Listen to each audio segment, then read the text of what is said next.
ಧೆ ರೇ ರೇ ನಾ. ಎಲ್ರಿಗೂ ನಮಸ್ಕಾರ.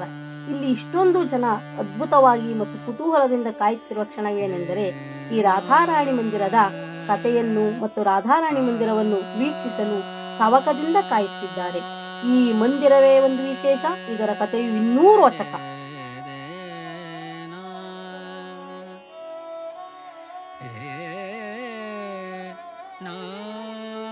ಬರ್ಸಾನಾದ ರಾಧಾರಾಣಿ ಮಂದಿರವು ಸುಮಾರು 5,000 ವರ್ಷಗಳ ಹಿಂದೆ ಶ್ರೀಕೃಷ್ಣನ ಮೊಮ್ಮಗ ರಾಜ ವಜ್ರನಾಭ ಸ್ಥಾಪಿಸಿದರು.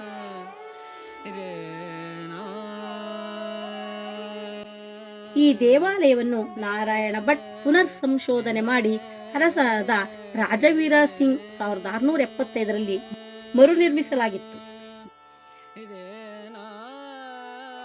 ಈ ದೇವಾಲಯವನ್ನು ಕೆಂಪು ಬಣ್ಣದ ಮತ್ತು ಕೆಂಪು ಮಣ್ಣಿನ ಕಲ್ಲುಗಳಿಂದ ನಿರ್ಮಿಸಲ್ಪಟ್ಟಿದ್ದು ಅದ್ಭುತ ವೈಶಿಷ್ಟ್ಯವಾದ ರಾಜಸ್ಥಾನಿ ಮತ್ತು ಮುಘಲ್ ಶೈಲಿಯ ಶಿಲ್ಪಕಲೆಗಳನ್ನೂ ಹೊಂದಿದೆ.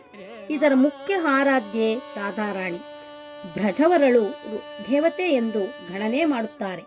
ರಾಧಾ ಮತ್ತು ಶ್ರೀಕೃಷ್ಣರ ಪರಮ ಪ್ರೀತಿಯ ದ್ಯೋತಕವಾದ ಈ ದೇವಸ್ಥಾನ ರಾಧಾರಾಣಿ ದೇವಸ್ಥಾನದ ಶೃಂಗಾರ ವೇಷಭೂಷಣಗಳು ಮತ್ತು ಸುಂದರ ಶಿಲ್ಪಗಳು ಭಕ್ತರ ಮನಸ್ಸನ್ನು ಸೂಜಿಗಲ್ಲಿನಂತೆ ಆಕರ್ಷಿಸುತ್ತಿವೆ.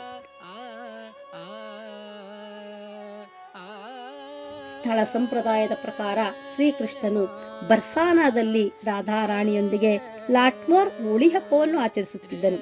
ಈ ಹಬ್ಬವನ್ನು ಇಂದಿಗೂ ಸಹ ಎಲ್ಲಾ ಮಹಿಳೆಯರು ಈ ಹಬ್ಬದ ಸಂದರ್ಭದಲ್ಲಿ ತುಂಬಾ ಸಂಭ್ರಮದಿಂದ ಆಚರಿಸುತ್ತಾರೆ. ಈ ದೇವಸ್ಥಾನವು ಶಾಂತಿಯಿಂದ ಕೂಡಿದೆ ಮತ್ತು ಹಬ್ಬಗಳ ಸಂದರ್ಭಗಳಲ್ಲಿ ಇಡೀ ಪ್ರದೇಶ ಉಲ್ಲಾಸಮಯವಾಗಿ ಕಾಣುತ್ತದೆ. ಈ ದೇವಸ್ಥಾನಕ್ಕೆ ವರ್ಷವೂ ನಿಮಿಷವೂ ದಿನವೂ ಪ್ರತಿದಿನವೂ ಸಹ ಎಲ್ಲಾ ಕಡೆಯಿಂದಲೂ ಯಾತ್ರಿಕರು ಬರುತ್ತಾರೆ. ಇಲ್ಲಿ ಮಂತ್ರೋಪಾಸನೆ ಮತ್ತು ಭಕ್ತಿ ಸಂಭ್ರಮಕ್ಕೆ ಈ ಸ್ಥಳ ಒಂದು ಪ್ರಮುಖ ಕೇಂದ್ರವಾಗಿದೆ.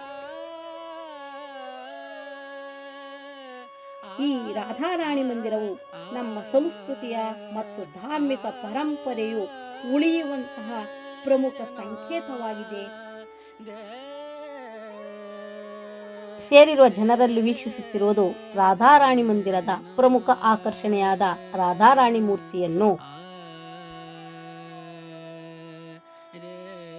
ಈ ಅಮರ ಕಥೆಗೆ ವೀಕ್ಷಿಸಿದ್ದಕ್ಕೆ ನಿಮ್ಮೆಲ್ಲರಿಗೂ ವಂದನೆ, ಅಭಿನಂದನೆ. ರಾಧೆ ರಾಧೆ.